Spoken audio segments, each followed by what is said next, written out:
உண்மை சம்பவங்களை உடனுக்குடன் தெரிந்து கொள்ள நமது சேனலை சப்ஸ்கிரைப் பண்ணிக்கொள்ளுங்கள். பீகார் மாநிலம் கயா மாவட்டத்தில் உள்ள போத் கயா என்ற நகரில் ஊர்காவல் படை பிரிவினருக்காக ஆள் சேர்க்கும் முகாம் கடந்த 24ஆம் தேதி அன்று நடந்தது. இதில் ஆண்கள் பெண்கள் என்று பல பேர் கலந்து கொண்டார்கள். ஓட்டப்பந்தயம், கயிறு ஏறுதல், நீளம் தாண்டுதல் போன்ற உடற்தகுதி தேர்வு நடந்தது.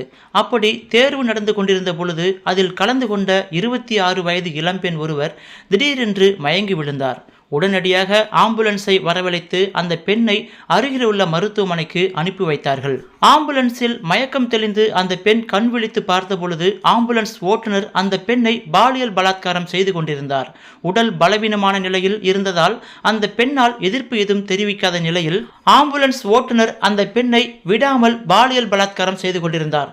அதனைத் தொடர்ந்து அந்த ஆம்புலன்ஸில் பயணம் செய்த மேலும் மருத்துவ உதவியாளர் ஒருவரும் அந்த பெண்ணை பலாத்காரம் செய்தார். இப்படி ஓட்டுநர் மற்றும் மருத்துவ உதவியாளர் என்று 2 பேரும் மாறி மாறி அந்த பெண்ணை கூட்டு பாலியல் பலாத்காரம் செய்துள்ளார்கள். இதனையடுத்து அந்த பெண் போத் கயா காவல் நிலையத்தில் இந்த சம்பவம் தொடர்பாக புகார் அளித்துள்ளார். அந்த புகாரின் பேரில் வழக்கு பதிவு செய்த போலீசார் ஆம்புலன்ஸ் ஓட்டுநரான வினய்குமார் மற்றும் மருத்துவ உதவியாளரான அஜித்குமார் ஆகிய 2 பேரையும் பிடித்து விசாரித்தார்கள். மேலும் சிசிடிவி காட்சிகளும் ஆராயப்பட்டது.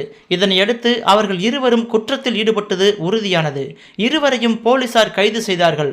அந்த பெண் மருத்துவ பரிசோதனைக்கு அனுப்பி வைக்கப்பட்டார்.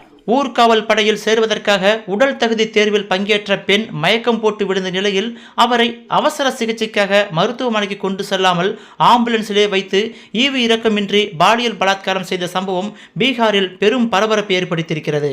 இந்த சம்பவம் தொடர்பாக பீகார் மாநிலத்தில் அரசியல் கட்சிகளும் எதிர்ப்பு தெரிவித்த நிலையில் ஆளுங்கட்சிக்கு எதிராக எதிர்க்கட்சிகள் போர்க்கொடி தூக்கியுள்ளன. மேலும் ஆளுங்கட்சிக்கு ஆதரவு கொடுத்து வந்த கூட்டணி கட்சிகளுக்குள்ளும் சலசலப்பு ஏற்பட்டுள்ளது.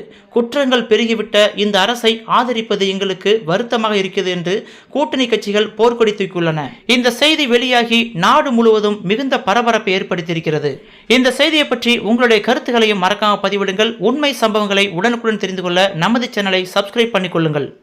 உலக செய்திகளை உடனுக்குடன் தெரிந்து கொள்ள நமது சோசியல் உண்மை சேனலை மறக்காமல் சப்ஸ்கிரைப் பண்ணிக்கொள்ளுங்கள்.